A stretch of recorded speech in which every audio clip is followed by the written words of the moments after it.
Hello students, I'm Ms. Rasna Lakhotia, your biology teacher, and as you know we were studying chapter 5 morphology of flowering plants, isn't it? We completed root, we completed stem, and today we'll start with morphology of leaf. You all have seen leaf, isn't it? All the trees, all the plants in the surrounding area, they mostly bear leaves, isn't it?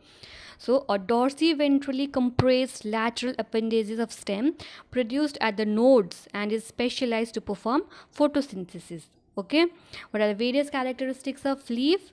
Leaf is a thin, expanded green structure, and the green color is because of the presence of green pigment called chlorophyll. It is exogenous in origin. It is borne on the stem at the node. An axillary bud is often present in the axil of each leaf. Okay, it has limited growth. It does not possess apical bud or a regular growing point. Okay, so what are the parts of a typical leaf? Let's see. Leaf base or hypopodium.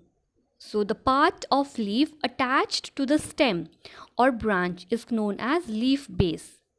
It may assume different shapes in different plants. Okay, in some leguminous plants the leaf blade may become swollen, which is called pulvinous. Okay, understood. So in some of the monocotyledons, okay, the leaf base expands into a sheath covering the stem partially or wholly, and in some leguminous plants what happens, the leaf base may become swollen, which is called the pulvinous. In monocot, as I already told you, the leaf base expands into a sheath covering the stem partially or completely. And leaves of some plants possess a pair of lateral outgrowths at the base on either sides of axillary bud. These outgrowths are called stipules, and such leaves are called stipulate leaves. The leaves without stipule are called ex-stipulated leaves. Stipules are usually green. Okay, the main function of stipules are to protect the bud and carry out photosynthesis. Next is petiole. Petiole is also known as mesopodium. Petiole is a part of leaf connecting the lamina with the branch or stem. Leaves that possess petiole are called petiolate, and leaves without petiole are called non-petiolate or sessile leaves. Petiole is usually cylindrical but may be hollow in case of papaya, tubular or flattened. Okay, function of petiole is to raise the lamina to expose it to more light and air and to help in conduction. Other part is lamina, also known as epipodium. This is the largest, most important green and flattened part of the leaf. It plays a vital role in photosynthesis, gaseous exchange, and transpiration. The leaf is known as dorsiventral when its ventral surface is structurally different from dorsal surface. Example, dicotyledonous leaves.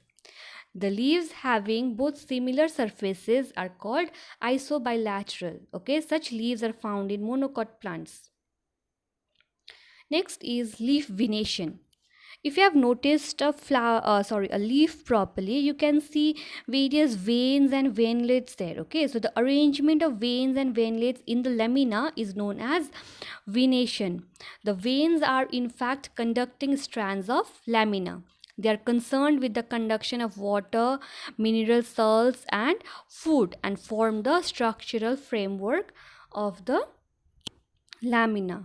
Okay, so you can see the reticulate venation and the parallel venation here in the picture of the leaves. So what is reticulate venation? When the veins and veinlets form a network, it is called reticulate venation. Here the midrib is centrally placed and veins and veinlets remain distributed laterally. It is mostly found in dicotyledonous plant. Okay, and on the basis of number of mid veins, unicoskate, that is with a single mid vein, multicoskate with two or more prominent veins. Okay, it may be convergent or divergent. What is parallel venation? In this type of venation, veins in lamina run almost parallel to one another. It is found commonly in monocotyledonous plants. Okay, it is of the following two types: unicostate, example banana; multicoskate, example grass. Okay, as you can see in the pictures there. So there are different kinds of leaf. Okay, uh, you can walk around your surrounding areas in the field and all, and okay, see the various kind of structures that we are studying out here. Okay, the you can pick up some leaf and see what kind of venation it has. You can study the veins, you can study the vein, study the types of veins and all. Okay, types of leaves and all. So what is simple leaf? Simple leaves are those in which single leaf blade, a lamina, is present. Okay, for example, mango, peepal, papaya, etc. And what is compound leaf? Compound leaves are those in which the leaf blade, a lamina, is divided into number of segments known as leaflets or pinna. If you see here in the picture, see, simple leaf has just a or one lamina, okay, or a one leaf. But in compound leaf, there you can see various leaflets. Okay, the leaf blade or lamina is divided into various segments or leaflets. Okay, the leaflets never bear axillary buds in the axil. The other one is compound leaf. Okay, compound leaf are again of various types. First one is pinnately compound leaves. So in this type, the leaflets are present laterally on a common axis called rachis, which represent the midrib of the leaf. If you can see the first picture, you can see the central midrib, okay, now is performing the or is known as rachis.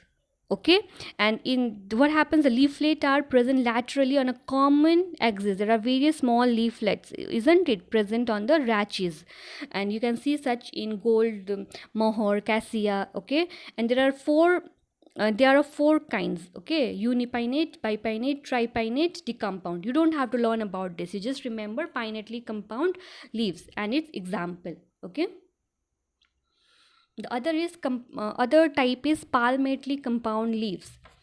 All the leaflets of the palmately compound leaves are attached at a common point, that is at the tip of petiole, like fingers of the palm. If you imagine the fingers on your palm, okay, compound leaves look like that.